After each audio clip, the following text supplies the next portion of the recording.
Bien, chers amis, nous voici à nouveau réunis pour cette nouvelle récollection qui peut-être prend une importance toute particulière puisque nous voici à la veille de la Semaine Sainte. Cherchons vraiment à passer cette semaine en union avec notre Seigneur, avec la Très Sainte Vierge Marie. Faisons taire dès maintenant tous les bruits du monde en nous. Bien sûr, la vie quotidienne continue, mais néanmoins que notre cœur reste près de celui que nous aimons et qui ces jours-ci va donner sa vie pour nous.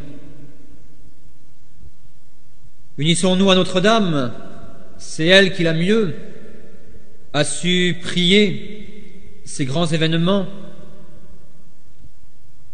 Notre-Dame qui, au pied de la croix, a mérité d'être notre mère, de nous engendrer à la vie de la grâce. En vous parlant ainsi succinctement de la Semaine Sainte, je ne crois pas trop m'écarter de mon sujet. Nous allons bien vite retrouver Notre-Dame du Mont Carmel.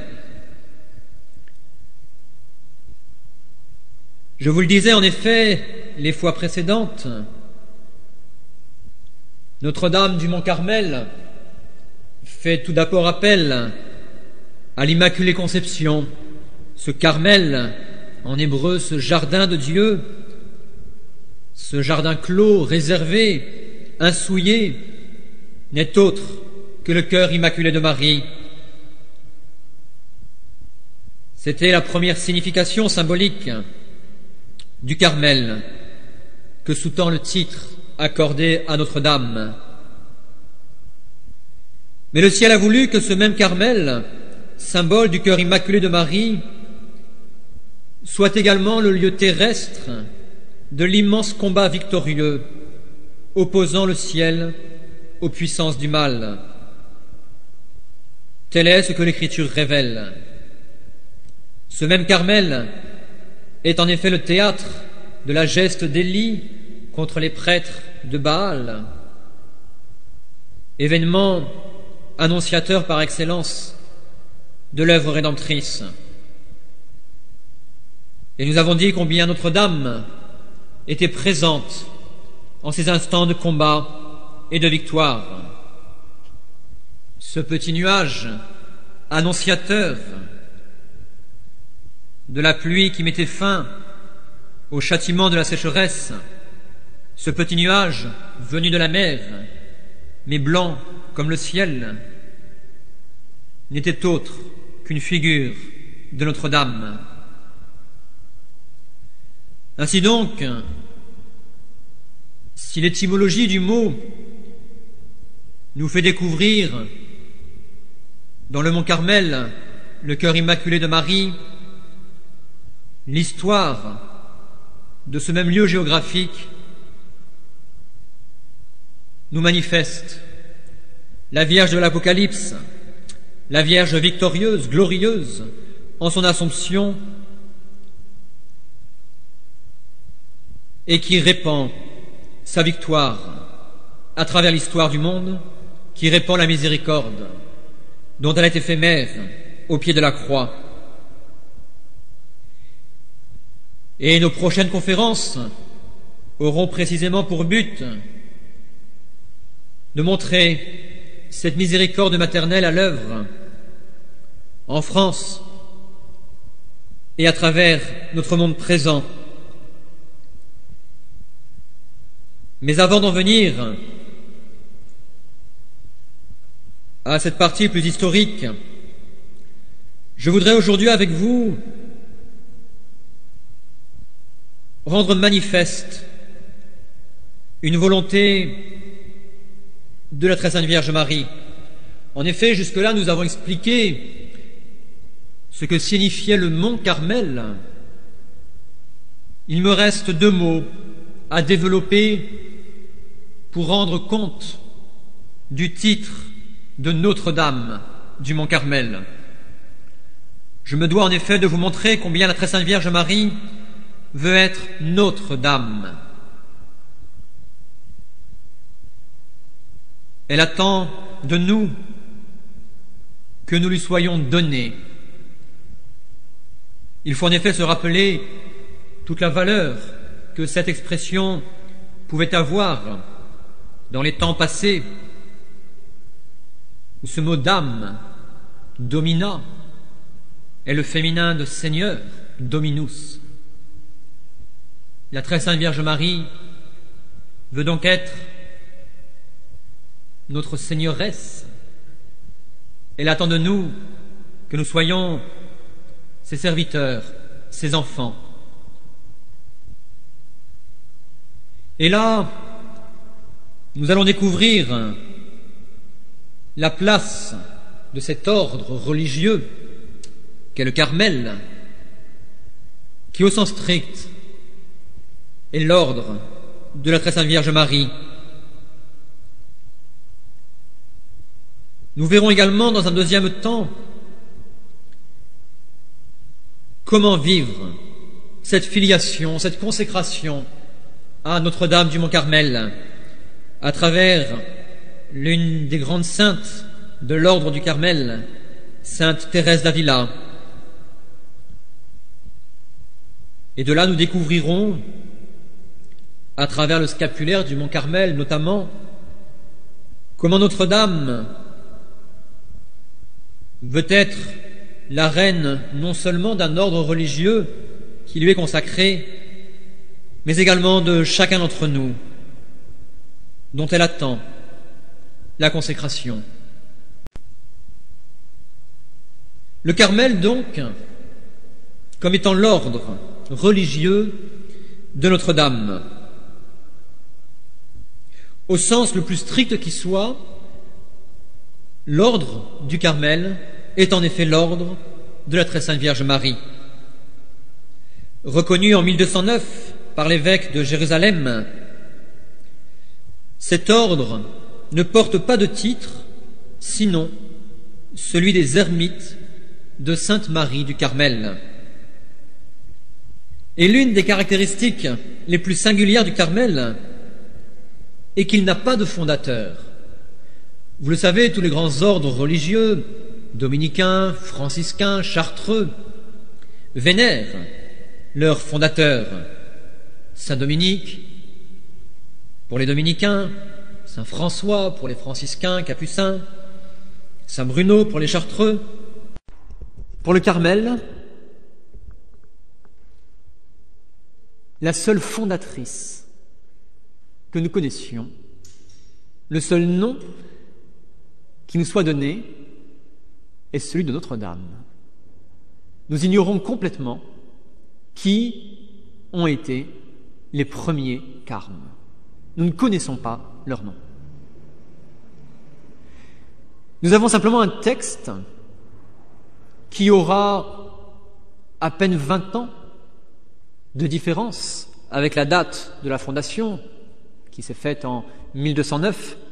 Et ce texte nous dit que c'est sur l'ordre de Notre-Dame que ces ermites se sont réunis au Carmel. Ils y ont dressé leur premier sanctuaire, une minuscule chapelle dédiée à Notre-Dame. Et on les a appelés tout de suite les ermites de Sainte Marie du Mont Carmel. Je vous cite par exemple un bref du pape Grégoire IX de 1227, 18 ans donc, après la fondation. Il est adressé à ces carmes, plus précisément le titre est celui-ci, aux ermites de Sainte Marie du Mont Carmel. C'est en 1245 que le titre définitif sera donné « L'ordre des frères de la bienheureuse Vierge Marie du Mont Carmel ». À cette origine mariale de l'ordre, une deuxième y est associée, c'est celle de l'Église, de l'évêque de Jérusalem, dont nous avons gardé le nom, et qui a signé la reconnaissance de cet ordre. C'est là tout un symbole, la Vierge et le sacerdoce, qui seront les deux pôles de cet ordre. Lorsque ces religieux du Mont Carmel arriveront en France, ce sera très tôt après la fondation, en 1235, ils y viendront, disent là aussi les textes de la chronique des Carmes, ils y viendront peut-être en raison des persécutions de l'islam qui risquent d'anéantir cet ordre. Ils y viendront plus profondément parce que le roi Saint-Louis leur aura demandé de venir s'installer en Occident. Et vous savez que les premières fondations auront lieu en France, celle de Toulouse sera une toute première, après Montpellier. Mais la raison fondamentale de leur venue en Occident, d'après la chronique, ce fut à nouveau une demande de la Vierge. Eux-mêmes tergiversaient.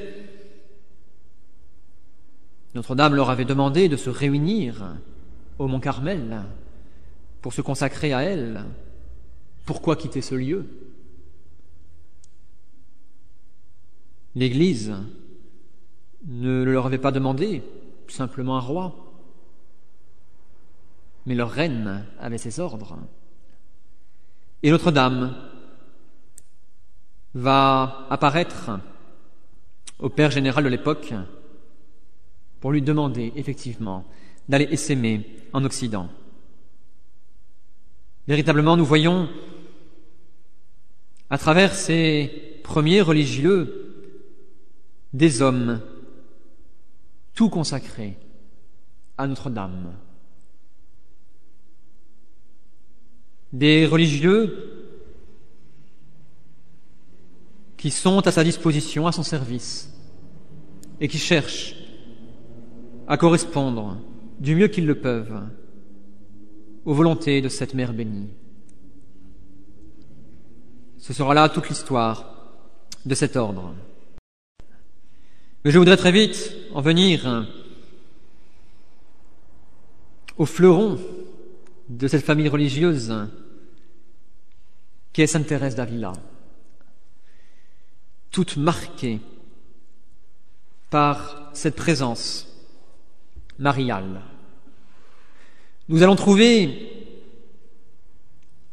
à travers la vie qu'elle a elle-même écrite, sa propre vie, nous allons y découvrir l'exemple même d'une âme consacrée à la très sainte Vierge Marie. Et en cela, Sainte Thérèse d'Avila est véritablement pour nous un exemple, une sainte d'une grande actualité derrière laquelle il nous faut marcher. Cette consécration à Notre-Dame apparaît à travers la vie de Sainte Thérèse de trois manières différentes. Ces trois aspects qui définissent une consécration. Tout d'abord, nous allons la voir donner à Notre-Dame. Elle se donne toujours plus, jusqu'à un don ultime merveilleux que nous décrirons. Donner à Notre-Dame, elle est protégée par elle. C'est le deuxième aspect de toute consécration. Elle est protégée par Notre-Dame, sanctifiée par elle. Et enfin, nous verrons Sainte Thérèse, apôtre, sous la conduite de Notre-Dame. Elle sera la servante de sa maîtresse, d'un rayonnement apostolique magnifique. Ce qui peut-être marque le plus à travers cette triple description que nous allons faire, ce sont les dates. Tous les grands épisodes de la vie de Sainte Thérèse d'Avila, les plus grandes grâces de choix qu'elle a reçues, toutes correspondent à des fêtes mariales. Le jour, aux premières vêpres, pour être plus précis, de la bataille de Lépante. Plusieurs fois, ce sera le 22 août, l'octave de l'Assomption, précisément pour la fête du cœur immaculé de Marie. Nous retrouvons deux aspects de la Vierge du Mont-Carmel. Le cœur immaculé, ce jardin préservé pour Dieu. La Vierge des combats et des victoires, ce sera Lépante. Et bien sûr, également, beaucoup de grâces qui surviendront le 15 août, cette Vierge glorieuse, la Vierge des victoires. Regardons tout d'abord comment Thérèse s'est donnée à Notre-Dame.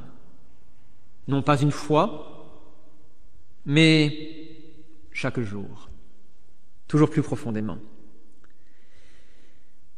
Dès les premiers paragraphes de sa vie, elle raconte sa prime jeunesse et son éveil à la vie spirituelle. Grâce à de saints parents, à une pieuse mère, elle a pris, tout enfant, sa dévotion à Notre-Dame. Mon père aimait les bons livres. Il en avait en langue castillane à l'usage de ses enfants. Ces livres et la sollicitude que ma mère apportait à nous faire prier, comme aussi à nous inculquer la dévotion à Notre-Dame. Tout cela commença à éveiller le goût de la piété dans mon âme, vers l'âge, ce qui me semble, de 6 à 7 ans. Je faisais l'aumône comme je le pouvais, et je pouvais peu. Je recherchais la solitude pour dire mes prières qui étaient nombreuses, en particulier le rosaire, dont ma mère était très fervente. Elle nous inculqua cette dévotion. Une dévotion mariale, donc, bue, j'ai envie de dire, avec le lait maternel. Et voici qu'à 12 ans, la première épreuve arrive, celle du décès de sa mère. Voilà Thérèse, toute jeune, orpheline, mais pas pour très longtemps. Je me rappelle, dit-elle, que lorsque ma mère est morte, j'avais plus ou moins 12 ans. Lorsque j'ai compris ce que j'avais perdu, j'allais tout affligé devant une image de Notre-Dame et je la suppliais d'être ma mère avec beaucoup de larmes.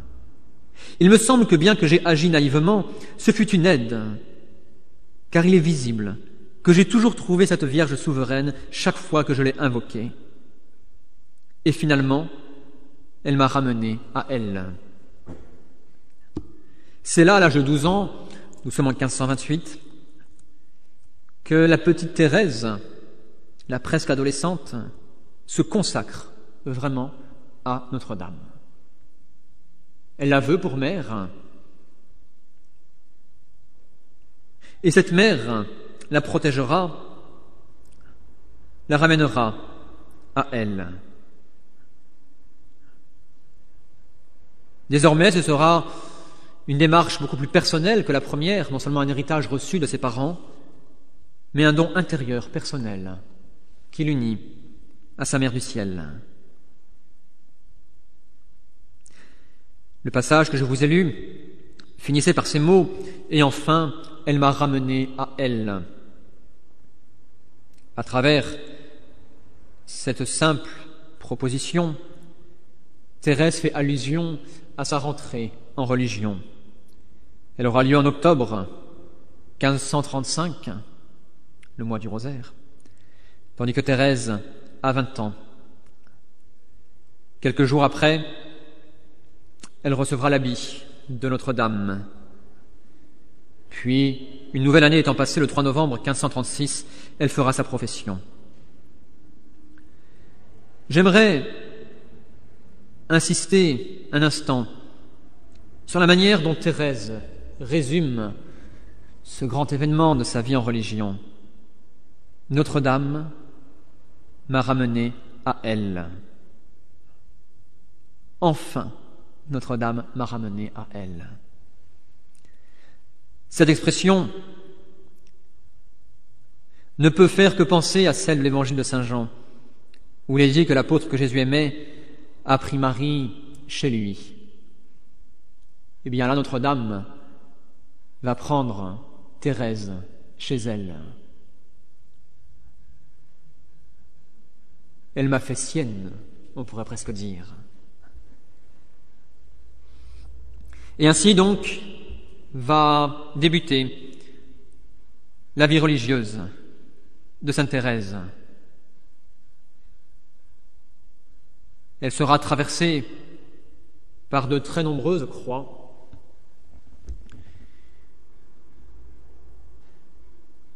Que Thérèse s'efforça d'offrir,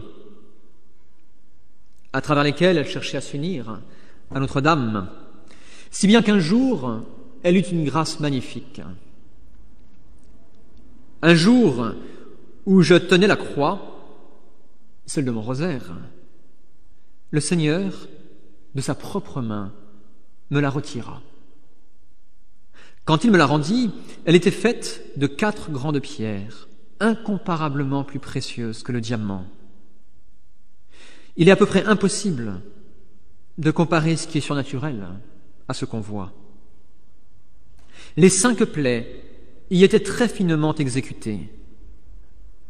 Et Jésus me dit que c'est désormais ainsi que je verrai la croix. Et en effet, je ne voyais plus le bois, mais ses pierres. Toutefois, j'étais seul à les voir ainsi. Ce geste du Christ est tout symbolique. En prenant la croix du chapelet de Thérèse et en la lui rendant comme transfigurée, marquée de ses propres plaies,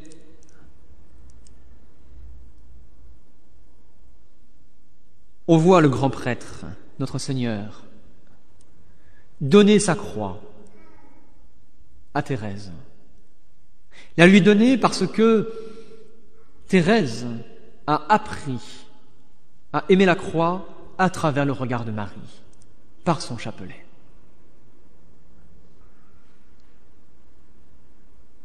Grande grâce, évidemment, où Sainte Thérèse, à travers son chapelet, à travers la dévotion mariale, se donne à son bien-aimé au Christ, et le Christ se révèle à elle, se donne en retour. Pour achever ce premier aspect de la consécration de Thérèse à Notre-Dame du Mont-Carmel, il faut rappeler un ultime épisode survenu à la fin de sa vie, le 8 septembre 1575, à nouveau une date mariale, celle de la Nativité de Notre-Dame. Quand vint ce jour, il me parut bon de rénover mes vœux, de les renouveler. Tandis que je voulais le faire, la Vierge, Notre-Dame, se présenta à moi en une vision illuminative. Et il me sembla que je le faisais, ce renouvellement de ses vœux, il me sembla que je le faisais entre ses mains et que cela lui était très agréable. Cette vision dura quelques jours. Marie était là, avec moi. Elle se tenait à ma gauche. Une grâce magnifique, on voit un don à Marie mûrir à travers les années, tellement que lors de ce renouvellement, c'est entre les mains mêmes de sa mère que Thérèse se donnera. Vous savez que ce geste renouvelé, par exemple, lors de l'ordination sacerdotale des prêtres, geste par lequel l'ordinant, les mains jointes, va les mettre entre les mains de l'évêque. Ce geste est celui de la vassalité. Nous nous reconnaissons comme des vassaux du Seigneur. Et le prêtre fera ce geste pour promettre obéissance à son évêque le jour de l'ordination. C'est ce geste que sainte Thérèse fera entre les mains de Notre-Dame. Elle est véritablement sa dame, elle s'est totalement donnée à elle. Premier aspect donc de cette consécration dont nous voyons l'exemple en sainte Thérèse, ce don à Notre-Dame. En retour, parce que la charité ne peut être qu'un don mutuel, en retour, et c'est le deuxième aspect d'une consécration, Notre-Dame donnera sa vie, la vie de la grâce, à ceux et celles qui lui sont consacrés. Notre-Dame sanctifiera ses enfants. Et nous le voyons là aussi à travers la vie de sainte Thérèse.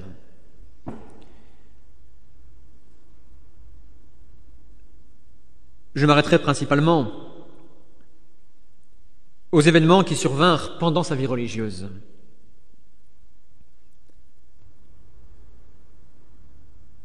Une très grande grâce lui fut accordée au mois de mai 1556. Le mois de mai, le mois de Marie, au jour octave de la Pentecôte, cette marque ecclésiale, apostolique. Une grâce qui va être un véritable tournant dans la vie de Thérèse d'Avila.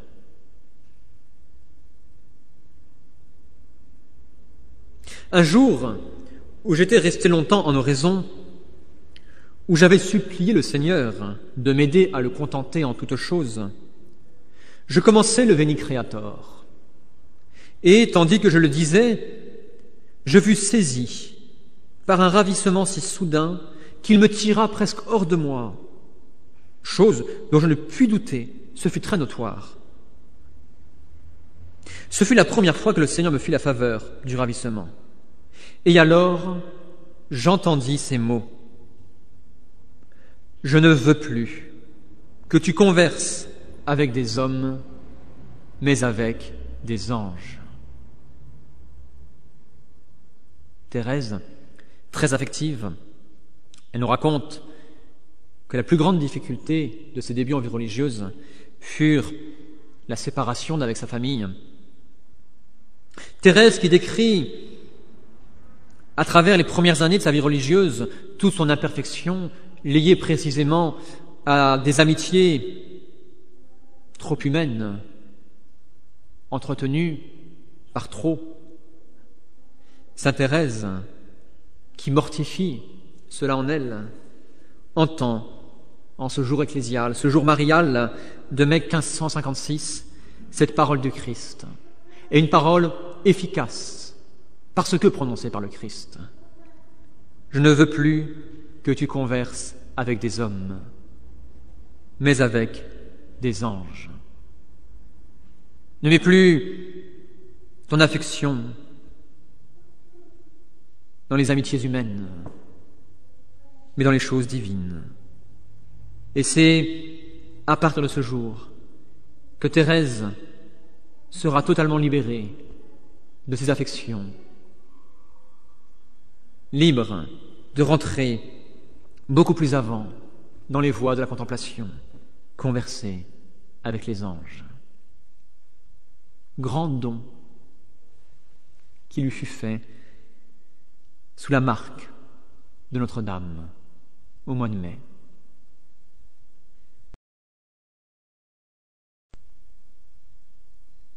Un peu plus tard, 5 ans plus tard, en 1561, le jour de l'Assomption,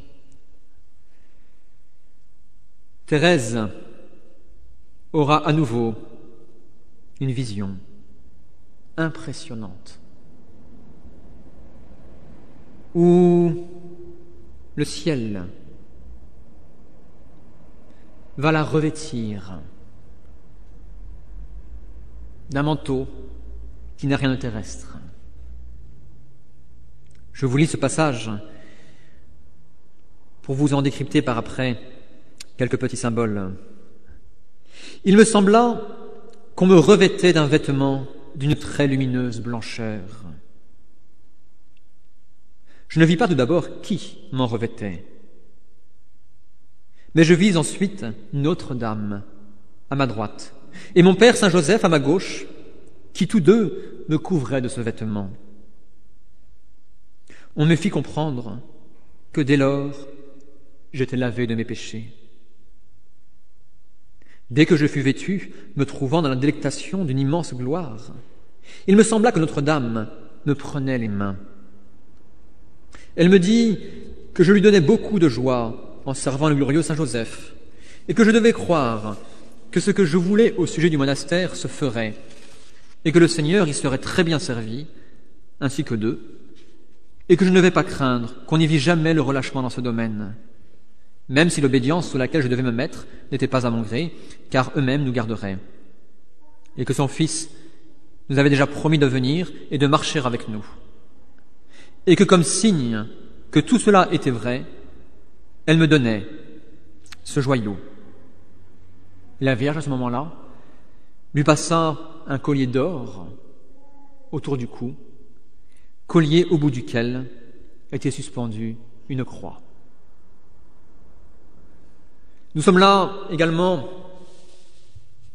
à une deuxième date charnière de la vie de Sainte Thérèse. Nous la voyons revêtue d'un manteau d'une immense blancheur, signe de la pureté immaculée retrouvée de son âme, le manteau de la Vierge, immaculée. Nous la voyons dès lors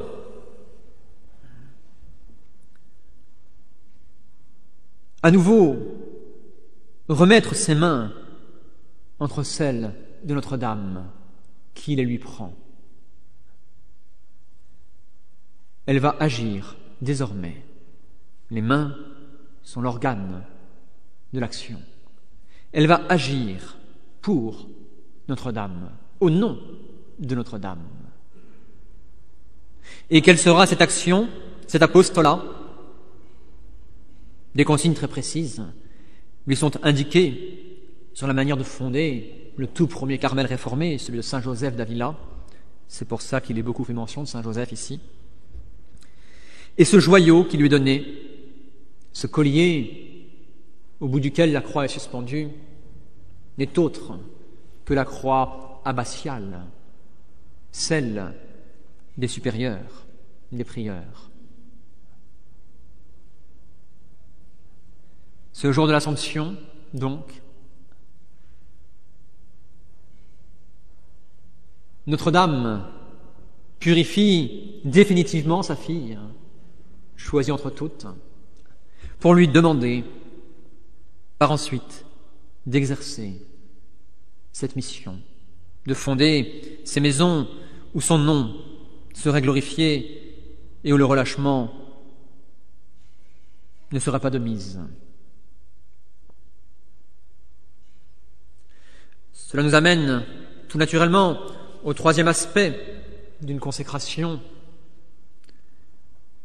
celui par lequel l'âme consacrée se fait le serviteur de la personne à qui elle est consacrée.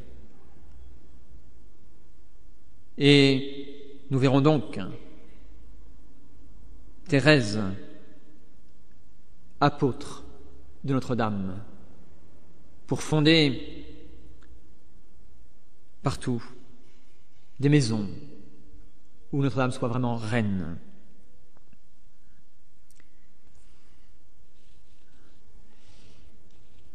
Nous étions là en 1561, le jour de l'Assomption, où Notre-Dame indique ce qu'elle attend de sa fille.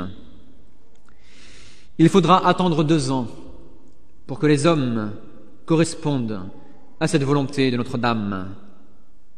C'est le 22 août, octave de l'Assomption, fête bientôt du cœur immaculé de Marie.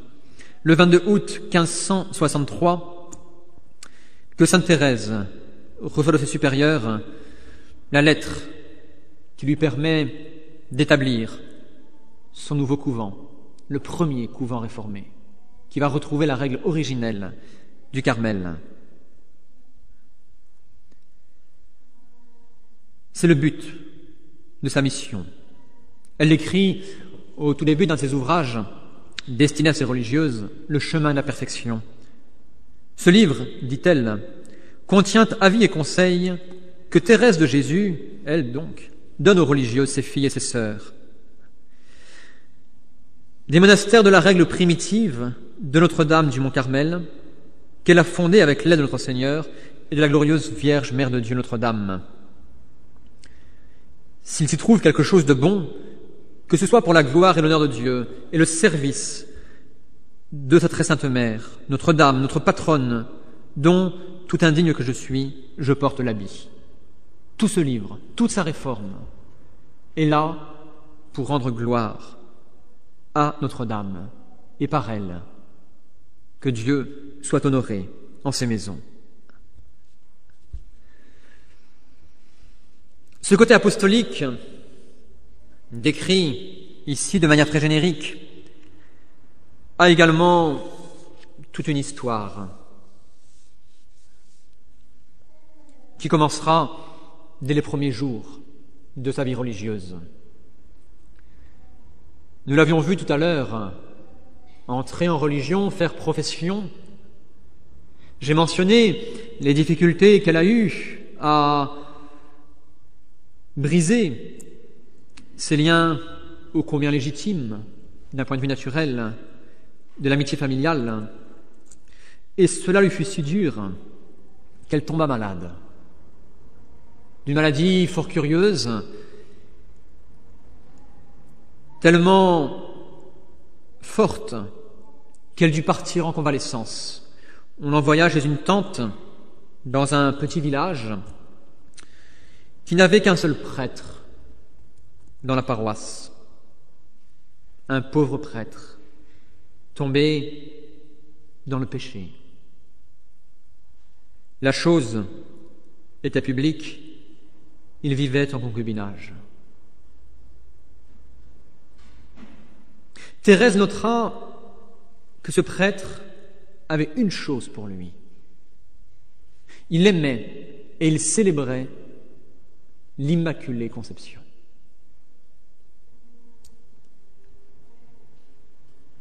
Et Thérèse, apprenant la chose par une foi magnifique dans le pouvoir sacerdotal, loin de répandre ces tristes rumeurs, ira tout au contraire reconnaître le prêtre à travers cet homme pécheur. Elle ira se confesser à lui. Le prêtre, retourné, se convertit. Et les rôles sont comme inversés.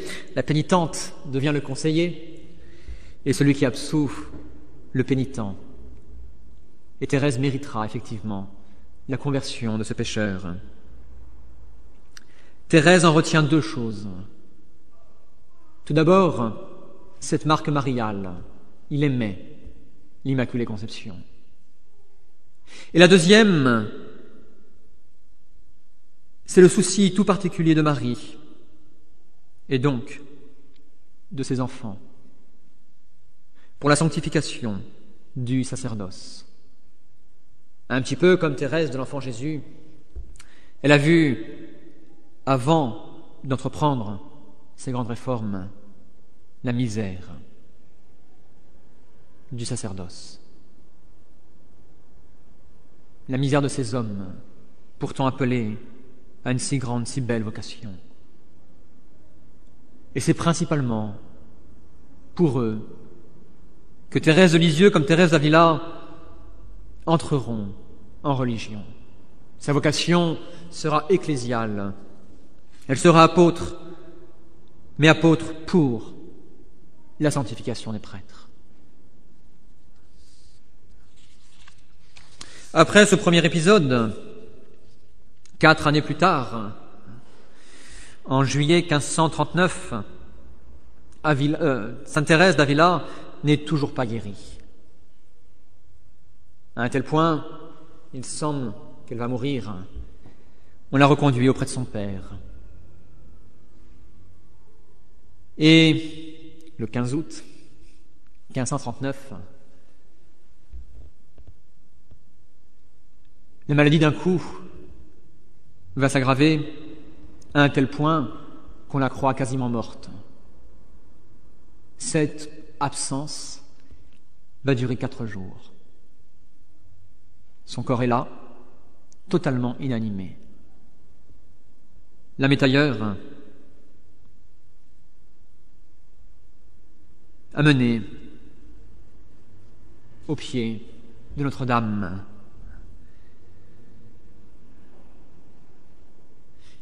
Thérèse racontera ces 4 jours, ce qui s'y est passé. Revenue à elle et guérie d'un coup,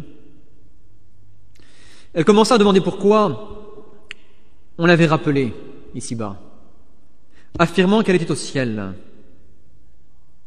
Elle avait néanmoins vu l'enfer. Elle dit également, c'est le chroniqueur qui rapporte ces choses, et Ribera qui fait absolument référence. Elle raconte également que son père et une autre moniale, son amie, appelée Jeanne Suarez, devraient se sauver par elle. Thérèse également a vu les monastères qu'elle devrait fonder et qu'elle devrait le faire dans son ordre. Et combien d'âmes devraient se sauver par elle. À l'origine de sa vie religieuse, en cette date du 15 août, Notre-Dame révèle beaucoup plus précisément la mission qu'elle attend de sa fille.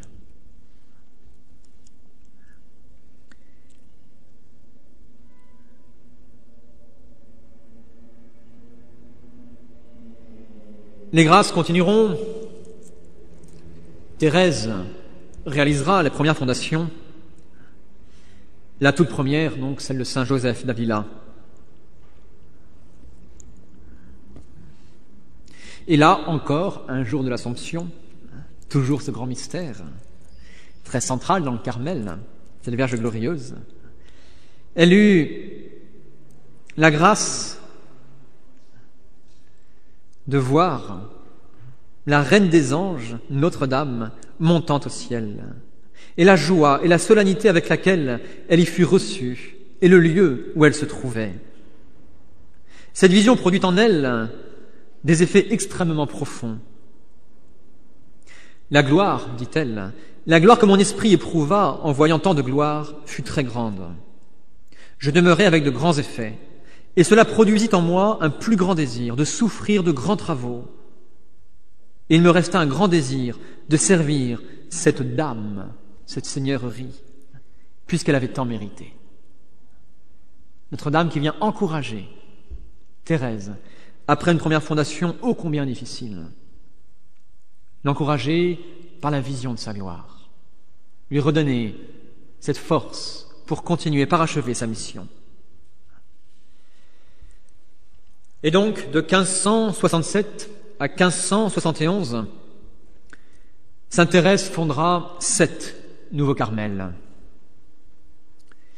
jusqu'en ce fameux jour du 6 octobre 1571. Je vous rappelle la date de la victoire de Lépante, le 7 octobre 1571. La veille donc, une croix terrible tombe sur Thérèse d'Avila. On lui demande de quitter ses fondations. Les 7 monastères qu'elle a fondés devront se passer d'elle. La voici nommée prieure de ce couvent où elle était originellement rentrée et qu'elle avait quitté avec permission de ses supérieurs pour fonder, pour correspondre aux volontés de Notre-Dame. L'arrachement complet à toute son œuvre. Thérèse, bien évidemment, embrasse cette croix et la voilà arrivée ce 6 octobre au soir en ce monastère. La communauté l'accueille dans la salle du chapitre et lui présente le siège de la mère prieure. Refusant de s'y asseoir, Thérèse va décrocher l'image de Notre-Dame pour la faire trôner sur le siège de la mère prieure, en indiquant que c'était elle qui serait la prieure de ce couvent, parce que Thérèse, elle, ne serait que la servante de cette véritable prieure. Consécration totale, non plus d'elle-même, mais de toute son œuvre, de tout son couvent. Quelques jours après, très peu après la grande victoire sur les musulmans, méritée, vous le savez, précisément par cette dévotion à la Vierge, la chrétienté a été sauvée par Notre-Dame, une fois de plus. Quelques jours donc après ce geste si beau de Thérèse, cette victoire sur l'islam, Notre-Dame apparaît à Thérèse. Elle apparaît précisément assise dans ce fauteuil de la prieure. La Mère de Dieu, écrit-elle, entourée d'une grande multitude d'anges, descendit du ciel et prit place là, dans la salle de la prieure. Elle y resta tout le temps du Salve Regina que les sœurs étaient en train de chanter. Et elle dit à Thérèse: « Tu as bien fait de me placer ici. Je serai présente aux louanges que vous ferez à mon Fils et je les lui présenterai. » Cette prière d'intercession réalisée par Notre-Dame. À travers ces quelques faits, récits, nous voyons comment Sainte Thérèse, une fille du Carmel, a vécu cette consécration à Notre-Dame. Parce que cette mère a voulu que ses enfants se consacrent à elle, se donnent intérieurement à elle, Thérèse a répondu. 3 aspects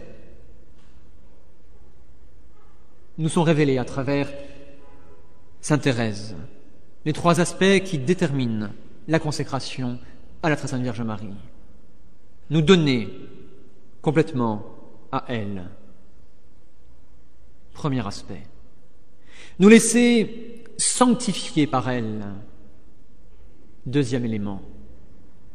Et enfin, servir ses intérêts. Être l'apôtre de Notre-Dame. Troisième point.